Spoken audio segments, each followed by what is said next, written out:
that split everything cleanly into two halves, before and after. Before the phone call. Before the letter. Before the envelope. Before the single moment when the floor beneath everything he trusted simply gave way, and he realized that the life he had been living, the future he had been building, the woman he had been sleeping next to, was built entirely on a lie. Not a small lie. Not the kind of lie a person tells to hide an embarrassing past or protect a painful memory. We are talking about a lie so deep, so carefully constructed over so many years, that when investigators finally uncovered the full truth, even the most seasoned among them said they had never seen anything quite like it. This is the story of a man named Blake. A good man. A quiet man. A man who believed with every fiber of his being that he knew the woman he loved. And this is the story of the woman he called Lori, a woman who, it turned out, had not been Lori for very long at all. Before we go any further, and we are going to go very deep into this story, there are 3 questions you need to hold in your mind from the very beginning, because everything that follows is going to circle back to them. The first question is this: who was she, really? Not the woman Blake married. Not the woman his family welcomed into their home, the woman who sat at their dinner table, who held their grandchildren, who smiled in their family photographs. Who was she before all of that, before she became the person she spent years pretending to be? The second question is this: why did she do it? Because this was not a crime of desperation. This was not someone who stole an identity out of hunger or fear or immediate survival. This was a calculated, years-long, painstakingly maintained transformation into someone else entirely. And the third question, perhaps the most haunting of all, is this: what was she hiding that was so enormous, so terrifying to her, that she was willing to erase herself completely and become a ghost of another person rather than face it? Before we dive deeper into those questions, let us know in the comments where you're watching from. We'd love to hear from you, and don't forget to hit that subscribe button so you never miss any of our upcoming videos. Now, let's go back to the beginning. Blake Harmon grew up in East Texas, in the kind of town where the church parking lot fills up on Sunday mornings and your neighbors know your grandmother's name. He was the son of a well-respected local family. His father had run a small business for decades. His mother was the kind of woman who remembered every birthday in the extended family and never missed a school play. Blake himself was quiet, deliberate, and deeply rooted in the community he had grown up in. He was not the kind of man who rushed into things. He was the kind of man who took his time, thought things through, and believed, deeply believed, that character revealed itself slowly, in small moments, over time. He had good friends. He had a strong faith. And by the early 2000s, in his early 30s, he was ready, in his own quiet way, to find someone to build a life with.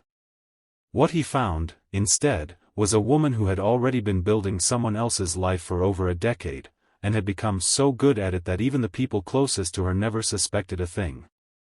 Her name, the name she gave him, the name that appeared on every document, every form, every piece of identification she ever showed him, was Lori Kennedy. She was, by her own account, from Arizona. Both her parents were dead, she said. She'd had a difficult childhood, she told him, an unhappy home, a father who had failed at business and left the family in pieces. She had no siblings, she said. She didn't talk about the past. She had made a deliberate choice, she explained, to leave it all behind and build something new. And there was something about the way she said it, quiet, self-contained, carrying the weight of it without asking for pity, that made Blake respect her for it rather than question it. They met in a Bible study group in 2003. He was drawn to her immediately. She was intelligent, thoughtful, and careful with her words in a way that he found compelling. She seemed like a woman who had survived something and come out the other side with her dignity intact. He admired that. He trusted that.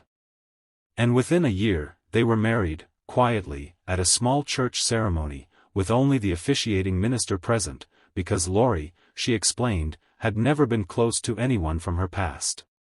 She wanted a fresh start. Just the two of them. For a while, things were good. They moved to a small town in East Texas and began building their life together. Blake worked. Lori settled into the rhythms of their household. They tried to have children. There were miscarriages, painful ones, and through each of them, Blake stood by her. Friends who knew the couple in those early years described Blake as devoted. Patient. The kind of husband who showed up. And Lori, they said, was intelligent and intense, not unfriendly, but guarded in a way that kept most people at arm's length. She was obsessively interested in Blake's family history. She would ask his mother detailed questions about the family tree, about old recipes, about childhood stories. She tracked the family genealogy with a level of focus that, in hindsight, seemed less like curiosity and more like research. But she never spoke about her own past. Not once. If the subject came up, she would redirect it, dismiss it, or simply go silent in a way that told everyone around her the conversation was over. Blake's family, out of love for him and respect for Lori, never pushed. They figured she had her reasons. They gave her space. And for years, that space was exactly what she needed to maintain the illusion she had spent her entire adult life constructing. In 2008, after years of trying, Lori gave birth to a daughter through in vitro fertilization. And something shifted. The child was healthy. The child was beautiful. And Lori became, by every account, fiercely, almost obsessively protective of her. She would not allow anyone else to hold the baby. She would not leave the room if someone else was caring for her daughter. She took the baby with her everywhere, even, neighbors recalled, to use the restroom. At first, people chalked it up to the anxiety of a new mother who had already suffered multiple miscarriages. Of course she was protective. Of course she was careful. But as the months went on, the protectiveness began to look less like love and more like fear. Fear that someone would take the child. Fear that someone would find something out. Blake's family, who adored their new grandchild, began to notice that Lori was not simply cautious, she was actively working to limit their access to the baby. She did not want the Harmons in her daughter's life. And it was that realization, that slow, painful recognition that something was deeply wrong, that began to fracture the marriage from the inside. By 2009, Blake and Lori were in marriage counseling. The sessions, by all accounts, went nowhere. Lori would not engage with the underlying issues. She would not talk about her past. She would not explain her behavior or acknowledge the way it was affecting their family. Blake eventually moved back to his parents' home in Longview. He filed for divorce. And in the months that followed, the months between the separation and what would become the most shocking moment of Blake's life, Lori's behavior deteriorated rapidly. Neighbors in Leonard, where she remained with their daughter, later said the house had fallen into disarray. Described her pacing outside, to herself, thin and hollow-eyed. She sent harassing emails to Blake's family. She created scenes and cut exchanges. She stole a set of house keys from the Harmon family home. The behavior was erratic enough, threatening enough, that Blake's family filed a cease and desist order against her. No one yet knew the true reason behind her unraveling. No one yet understood what she was running from, or how close she felt the walls were closing in. They would find out on Christmas Eve, 2010. And what they found would haunt them for years. December 24, 2010. The Harmon family home in Longview, Texas. Blake's parents had been bracing themselves. The cease and desist order had been filed. Tensions were high. And then, early that morning, they discovered Lori's car parked in their driveway. Authorities later concluded that she had traveled to the house that night with intentions that, had things gone differently, might have made this a very different kind of story. But Lori never got out of the car. Instead, she took her own life in the driveway of the family home she had spent years trying to be part of, and then spent years trying to destroy. She left 2 notes. One, 11 pages long, addressed to Blake. The other, sealed, addressed to her daughter, with instructions that it not be opened until the girl turned 18. Blake's family read the note addressed to him. It contained, they said, mostly incoherent ramblings. No explanations. No confessions. No answers. Just the words of a woman who had spent her entire adult life concealing who she was, and who, even in her final letter, could not bring herself to stop. The answers, as it turned out, were not in the letters. They were in a small metal lockbox hidden in the back of a closet in the house in Leonard. After the funeral, members of the Harmon family drove to the house in Leonard to begin going through Lori's belongings. The house was in shocking condition. Dirty dishes. Unwashed laundry. Piles of trash. And scattered throughout, shredded documents. Pages of paper torn into pieces, scribbled with words that made no immediate sense. Notes referencing law enforcement. A possible prison sentence. The name of Los Angeles attorney none of them had heard of. And then, in the back of a closet, they found it. A metal lockbox. They pried it open with a screwdriver. And what was inside stopped them completely cold. Inside that lockbox was the birth certificate of a child named Becky Sue Turner, a 2-year-old girl who had died in a house fire in Washington state in 1971. There was a court document granting a legal name change from Becky Sue Turner to Lori Erica Kennedy, dated 1988. There was a social security card. There was a Texas driver's license application. There was evidence, layer by layer, of an identity that had been stolen from a dead child and rebuilt over decades into a fully functional life. The woman Blake had married, the woman who had borne his daughter, the woman whose name was on a marriage certificate and a divorce filing and a grave marker, had never been Lori Kennedy at all. What investigators and the Harmon family pieced together over the years that followed was a timeline that was, in many ways, more unsettling than the crime itself. The woman who would become Lori had been born in Philadelphia, Pennsylvania, in 1968. She had grown up in the suburbs of the Delaware Valley, the daughter of a family that, by the time she reached her late teens, had fractured through divorce. She was, by accounts from people who remembered her, a difficult girl to know. Reserved. Intense. Someone who did not adapt easily to change and who carried whatever she was feeling deep inside where no one could reach it. In the fall of 1986, at 18 years old, she left home and cut off all contact with her family. No goodbye. No explanation. She simply walked away from her entire life and disappeared. For nearly 2 years, she drifted, California, Idaho, Nevada, building towards something no one around her could see coming. Then, in May of 1988, she traveled to Bakersfield, California, and requested the birth certificate of Becky Sue Turner, a child who had been dead for 17 years. She took that document to Idaho and used it to obtain a state identification card. She appeared before a judge in Dallas and legally changed her name to Lori Erica Kennedy. A week later, she obtained a social security number. The old life, whoever she had actually been, was gone. And Lori was born. What followed is almost difficult to comprehend in its patience and its discipline.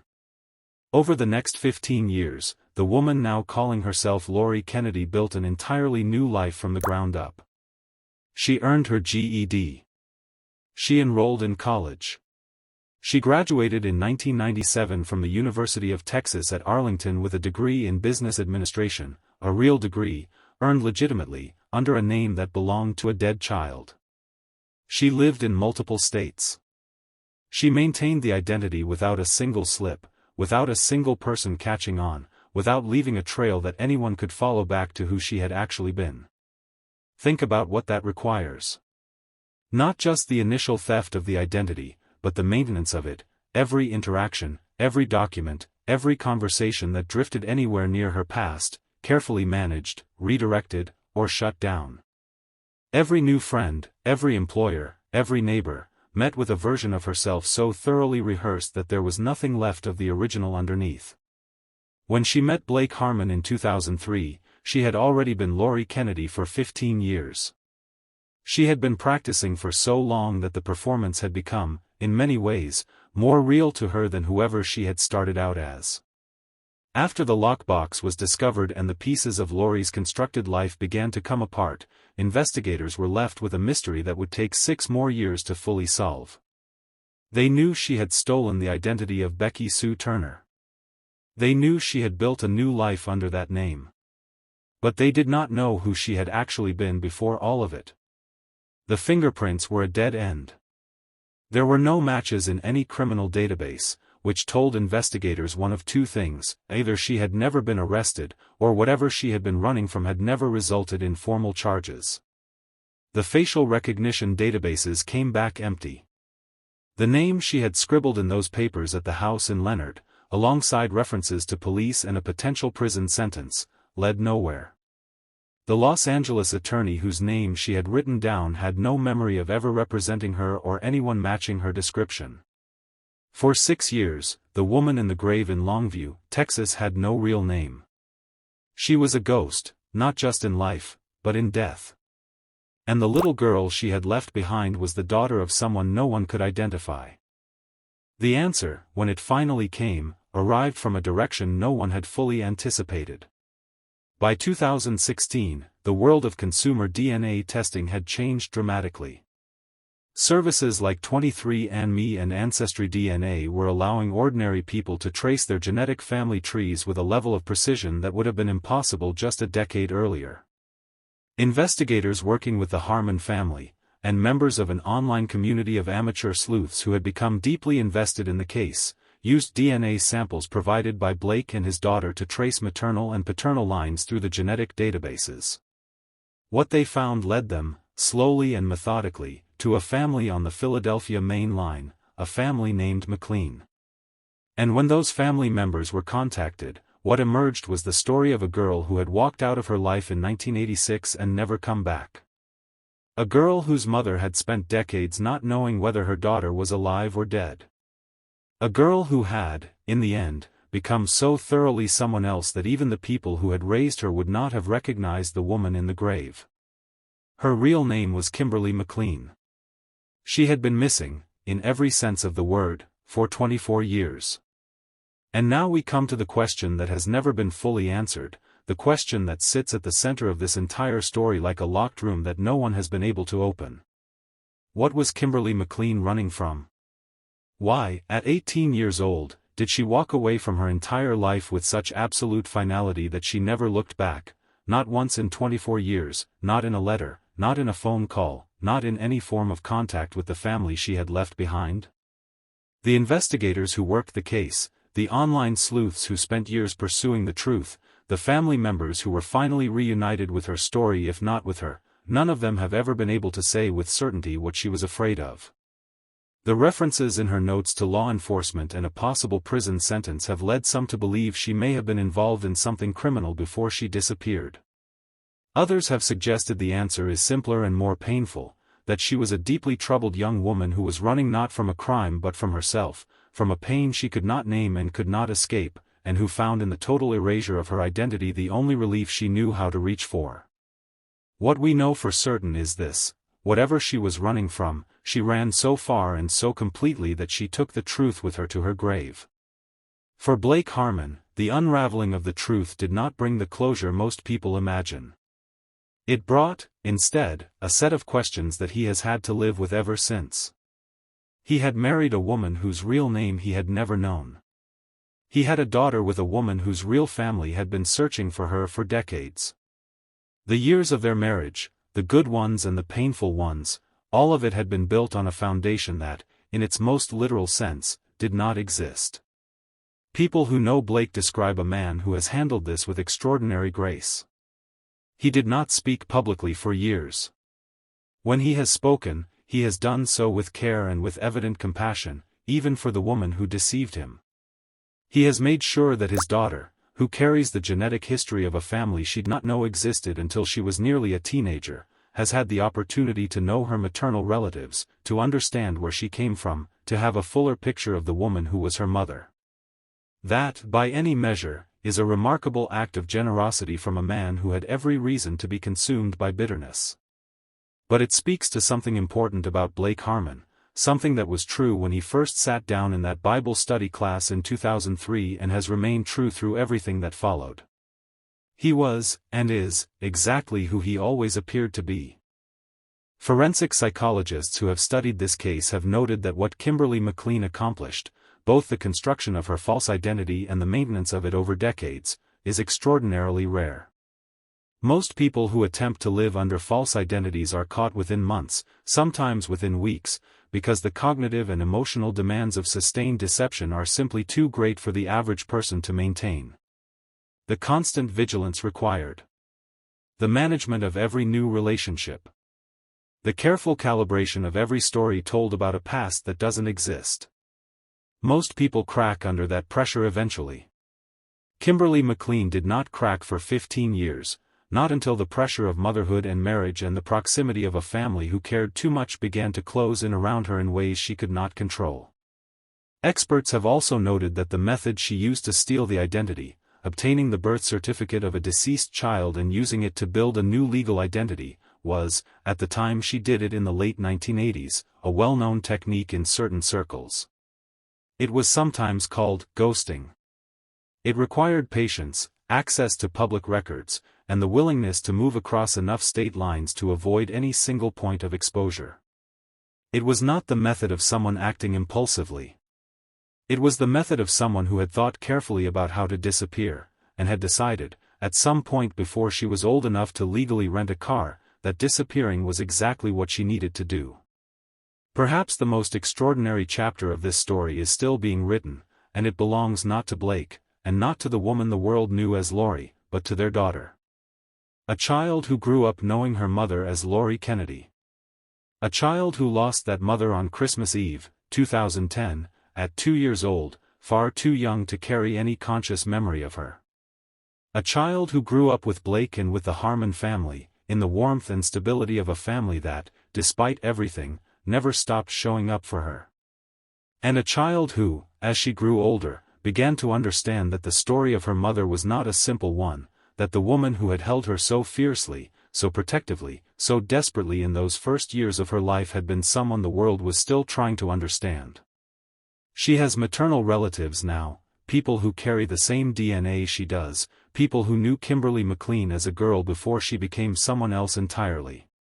She has a sealed letter, written by her mother on December 24, 2010, that she will be able to open on her 18th birthday.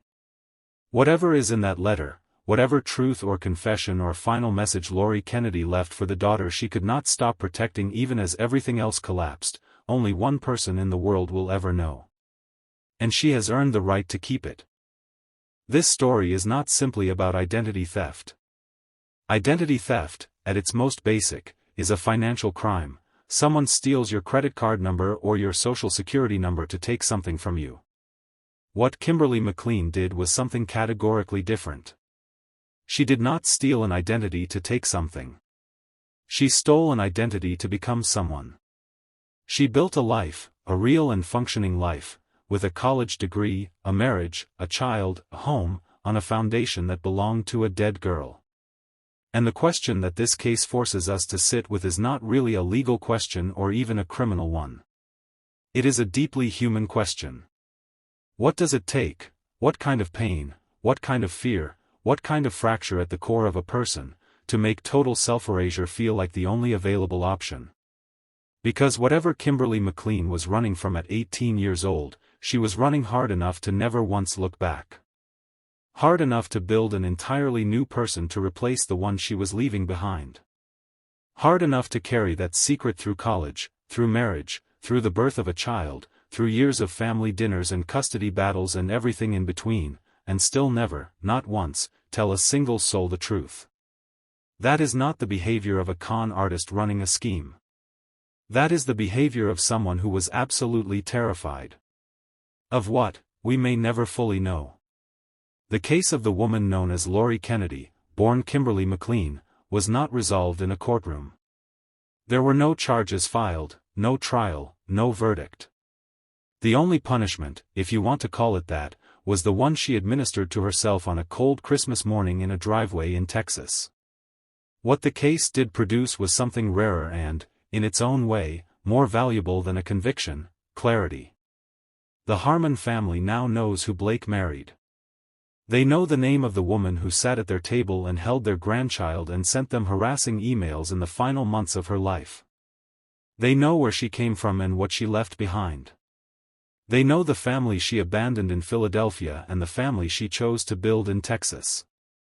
They know, as fully as anyone ever will, the shape of the life she lived and the weight of the secret she carried. And that knowledge, painful as it is something.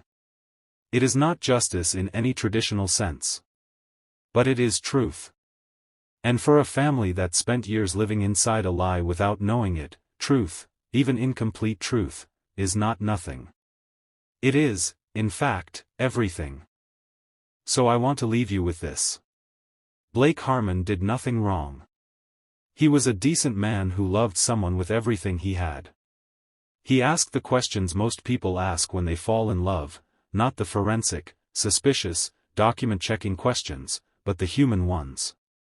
What makes you laugh? What do you believe in? What do you want your life to look like? Those are the right questions. Those are the questions you are supposed to ask. And they were not enough. Because the woman he loved had built her entire self to pass every one of those tests. She had practiced for 15 years. She had become, in every way that love can measure, exactly who she said she was. What this story asks of all of us, and I think this is why it has stayed with people for so long, why it traveled around the world when it first broke in 2013, why investigators and amateur sleuths spent years trying to solve it, is a question that goes right to the heart of what it means to trust another person. You cannot fact-check love. You cannot run a background report on someone's soul. At some point, you have to look at a person and decide whether what you see is real. Blake looked. He saw something real. It just turned out to be real in ways he never could have anticipated. So here is the question I want you to take with you tonight, and I genuinely want you to answer this in the comments below because I read every single one of them. If you had been in Blake's position, knowing everything you now know, knowing every subtle sign, every deflection, every moment she went quiet when the past came up, would you have seen it? Or would you have done exactly what he did?